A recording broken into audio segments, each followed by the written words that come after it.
dari TK, SD, SMP dibully terus. Orang kok namanya gembong gitu.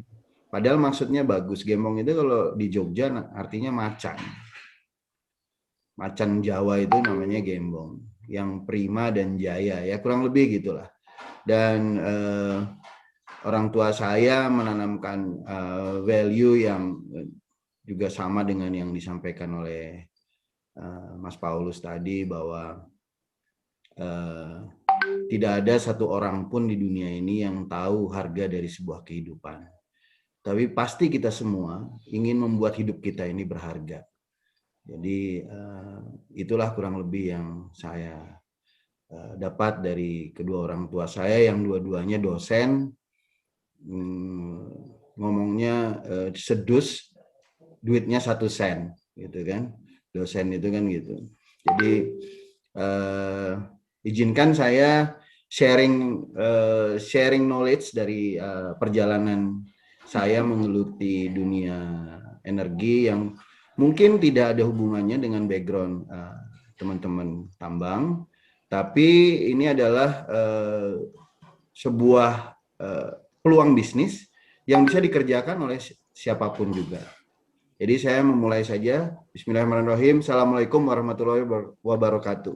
Waalaikumsalam. Ini adalah pengalaman saya malam mengembangkan infrastruktur LNG yang merupakan future dari bisnis energi di Indonesia. Selain tentunya batu bara yang sudah digeluti oleh teman-teman di tambang. Next. Jadi kalau kita melihat bauran energi yang ini mungkin kerjaannya teman-teman di Profesor Irwandi ini sehari-hari bergelut dengan ini. Jadi saya berada di yang orange. Secara umum konsumsi energi itu untuk segala sektor akan bertambah atau semakin besar. Namun memang persentase gas ini yang kebetulan yang warna orange ini adalah yang saya geluti. Saya melihat ini adalah produksi dalam negeri yang harus kita manfaatkan bersama untuk memakmurkan bangsa ini. Jadi, namun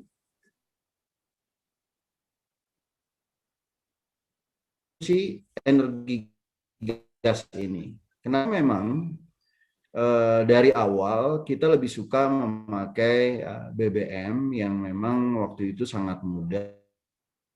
Konsumsi kita lebih rendah daripada produksi kita sehingga kita menjadi bagian dari negara produsen minyak ya, OPEC waktu itu. Dalam berjalannya waktu tumbuh supply dalam negeri BBM. Nah, tentunya kita harus memakai energi lain yang memang ada di Indonesia. Sudah ditangani oleh teman-teman tambang adalah batu bara. Nah, yang gas ini adalah yang harus juga dihandle oleh putra-putri bangsa kita sendiri. Nah, ini next. Nah, ini saya menunjukkan bahwa di dalam presentasi saya ini, saya menunjukkan ada dua grafik ya. Menunjukkan produksi sumur-sumur gas di Indonesia, di mana seluruhnya akan mengalami declining di sekitar tahun mulai di tahun 2022 sampai seterusnya. Sehingga kita harus mulai memikirkan bagaimana kemudian infrastruktur harus dibangun agar suplai gas ini tidak terus atau kembali lagi ke. Jadi saat ini itu ada garis-garis yang kuning itu adalah pipa existing yang sudah terbangun di Indonesia menghubungkan antara Sumatera dan Jawa, dan sudah ada beberapa infrastruktur LNG yaitu FSRU Lampung dan FSRU beroperasi di tahun 2021 ini. Namun ini saja tidak cukup karena kita harus terus melanjutkan pembangunan struktur itu dari mulai connect dengan Jawa Timur. Karena sekarang ini Jawa Barat dan Jawa Tengah tidak memiliki gas yang ada dalam rangka untuk memenuhi kebutuhan gas dalam negeri, maka harus dibangun infrastruktur. Next. Next. Yang berikutnya adalah ini. Untuk wilayah Indonesia, kembali yang tadi. Untuk wilayah, kembali satu. Ya, bukan kembali. Ya, ini. Untuk wilayah Indonesia Tengah dan Timur, situasinya lebih berat. Karena terdiri dari pulau-pulau kecil yang tidak mungkin dikonek satu pulau dengan pulau lain dengan pipa. Kemudian juga supply dari sumur-sumur yang ada ini juga semua declining mulai tahun 2022. Hanya nanti di 2027 Masela ini akan menyumbang supply sehingga naik. Jadi itu yang warna hijau, grafik hijau itu adalah Masela. Tapi itu tidak cukup untuk memenuhi seluruh kebutuhan di wilayah ini. Sehingga harus dibangun suatu infrastruktur yang unik, karena negara kita ini negara yang unik, tidak ada lagi negara-negara lain yang seperti Indonesia, yang mempunyai pulau-pulau kecil yang dihuni oleh penduduk dan mempunyai konsumsi listrik yang tidak terlalu besar di masing-masing pulau, begitu juga konsumsi energi yang tidak terlalu besar di masing-masing pulau. Jadi selain batu bara, kita juga harus mempunyai kemampuan untuk menggantikan solar dalam penggunaan energi primernya. Nah, makanya saya membangun konsep yang saya sebut namanya virtual pipeline. Jadi kita tidak perlu bangun pipa, tapi kita bisa mendistribusikan gas melalui laut dengan kapal. Next. Nah, inilah yang kemudian kita bangun. Jadi industri upstream sudah lama ada di Indonesia, kemudian downstream atau market juga sudah eksis di Indonesia. Yang belum ada adalah pembangunan midstream. Midstream itu apa? Midstream itu adalah fasilitas bongkar muat gas. Dalam hal ini ketika gas ditransport, dia berbentuk LNG atau dijadikan liquid, diturunkan temperaturnya sampai minus 162 derajat Celcius agar mudah diangkut. Kemudian di lokasi tempat penerimaan harus ada regasifikasi, karena kemudian liquid ini kita rubah kembali menjadi gas. Nah, ini yang di Indonesia belum ada, sehingga memang sering ada idiom yang bilang bahwa gas itu nggak ada di Indonesia. Tapi produsen gas bilang, saya punya gas banyak, nggak ada yang beli di Indonesia. Jadi karena tidak antara upstream sama downstream, maka bisnis gas itu menjadi seolah-olah sebuah bisnis yang sulit di manage. Maka dari itu midstream atau infrastruktur LNG ini harus segera dibangun di Indonesia. Next. Nah, ini kurang lebih gambaran market. Kalau nanti teman-teman tambang ada yang ingin berbisnis, ya kalau Kang Herman mungkin dan Pak Irwandi udah sangat familiar lah dengan ini.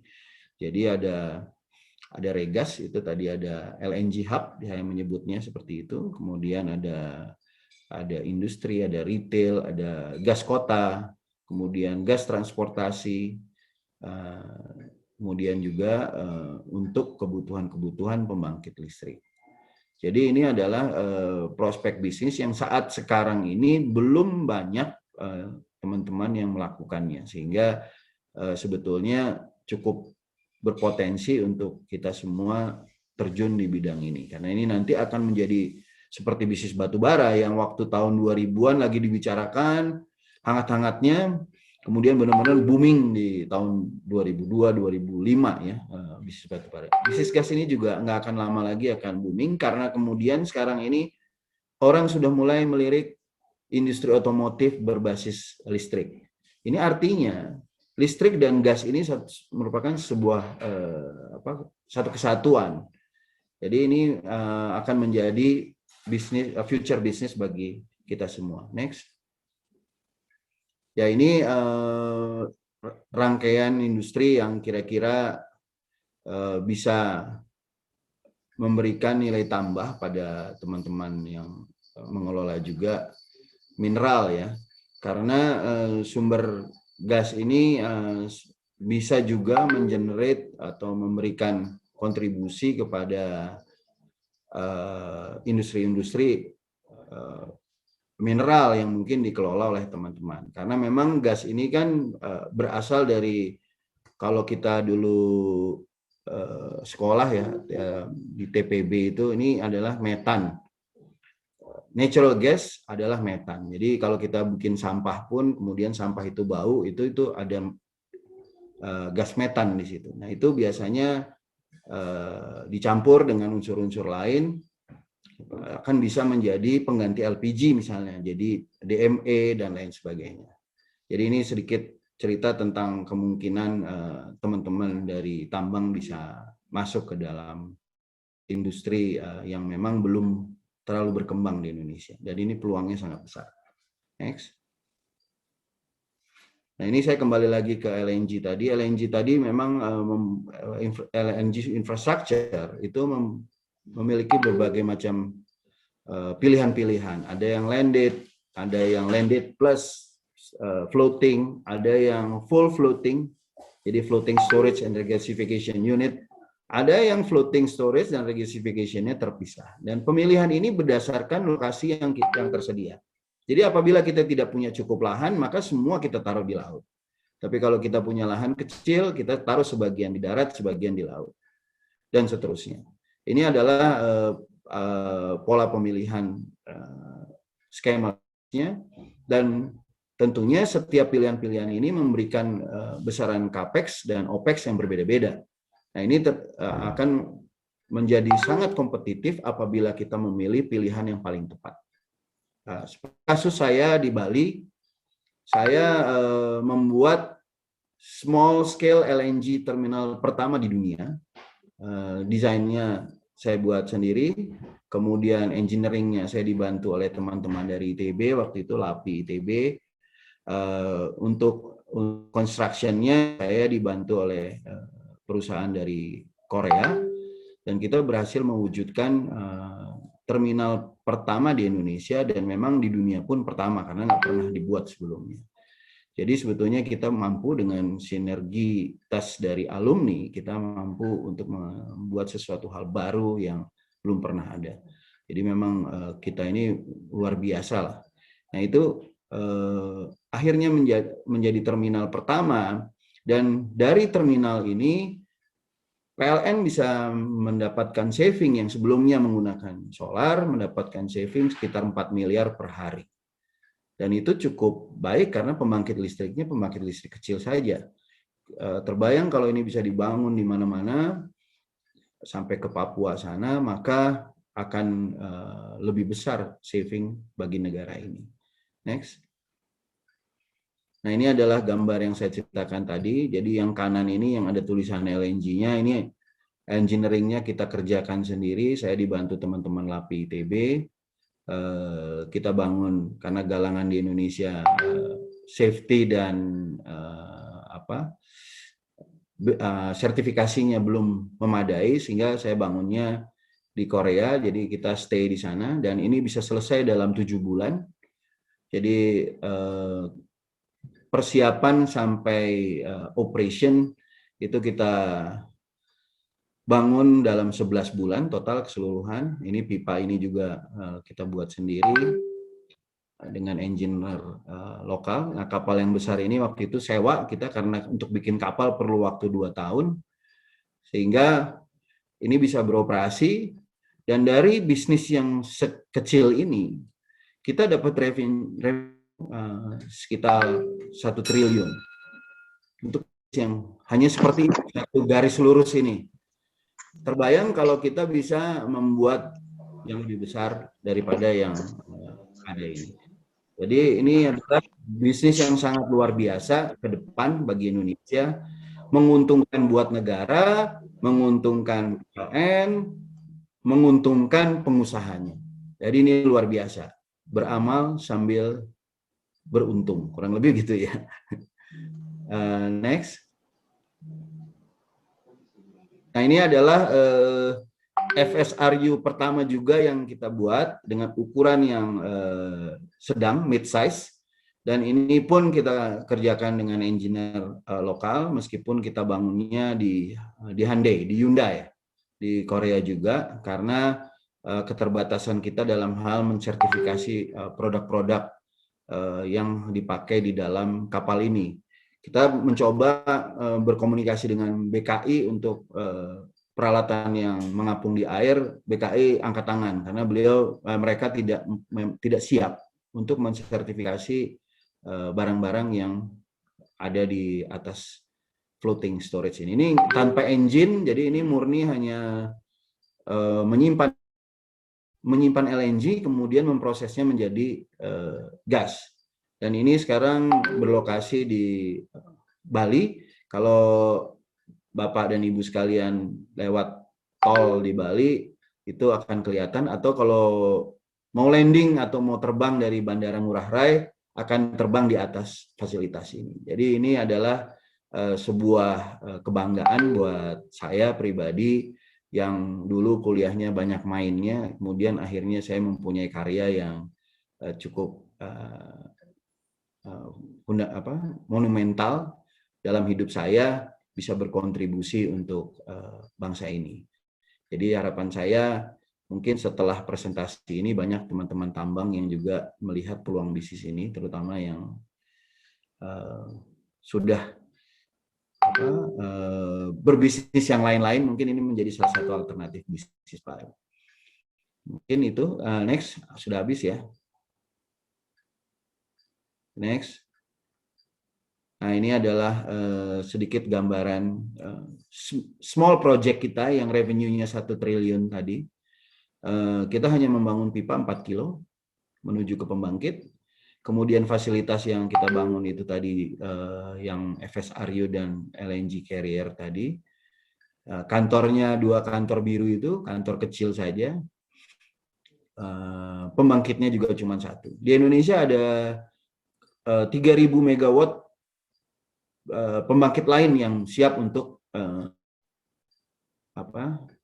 melakukan konversi seperti ini.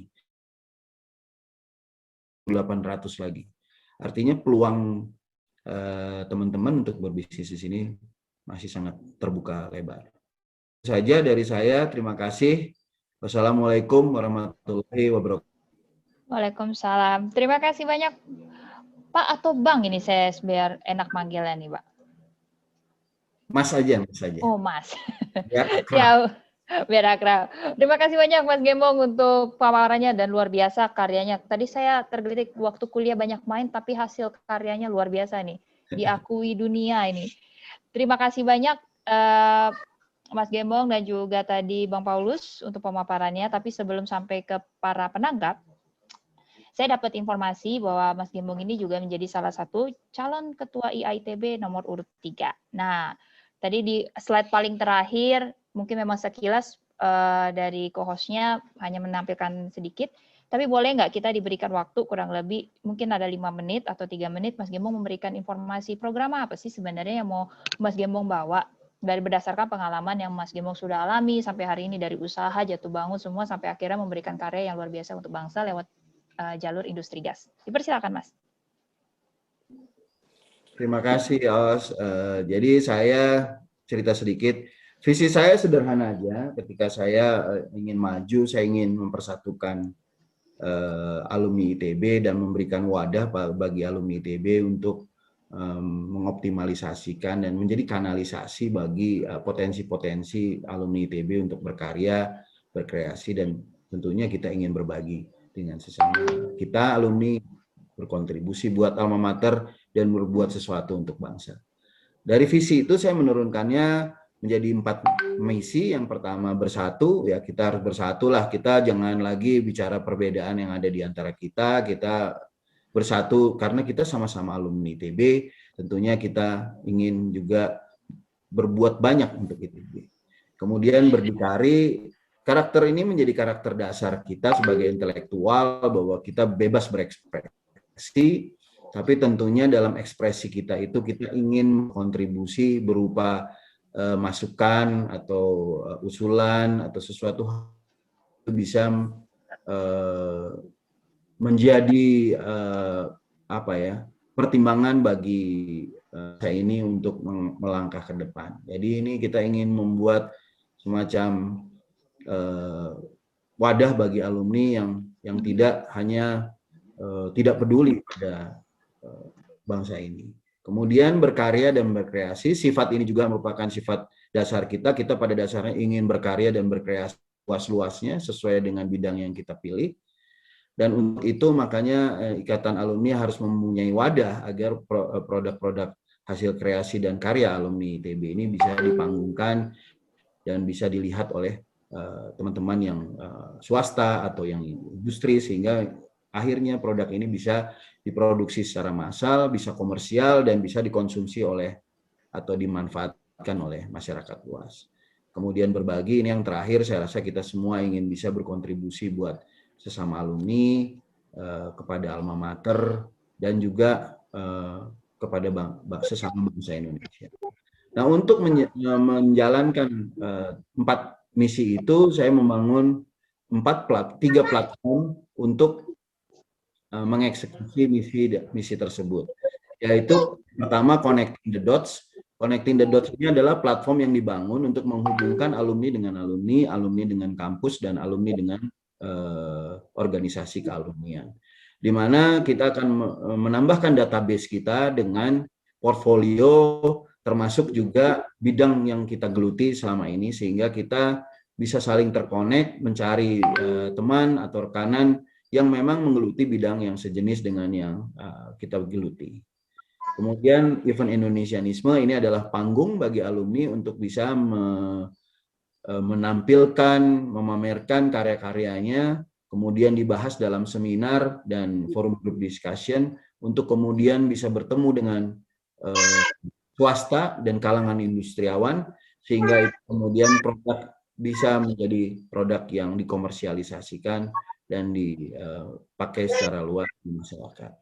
Kemudian yang terakhir ini saya ingin menghimbau kepada para senior untuk bisa berkontribusi nantinya membantu adik-adik kita, baik itu yang angkatannya masih angkatan saya atau mungkin lebih muda dari saya, bahkan ke yang baru lulus, untuk terlibat di dalam program Alumni Finance Alumni, di mana nanti Alumni Finance Alumni ini adalah satu wadah kita menampung dana dari alumni-alumni yang sudah mempunyai keluangan finansial untuk membantu adik-adiknya yang memang membutuhkan support finansial dalam pengembangan usaha startup maupun UMKM-nya.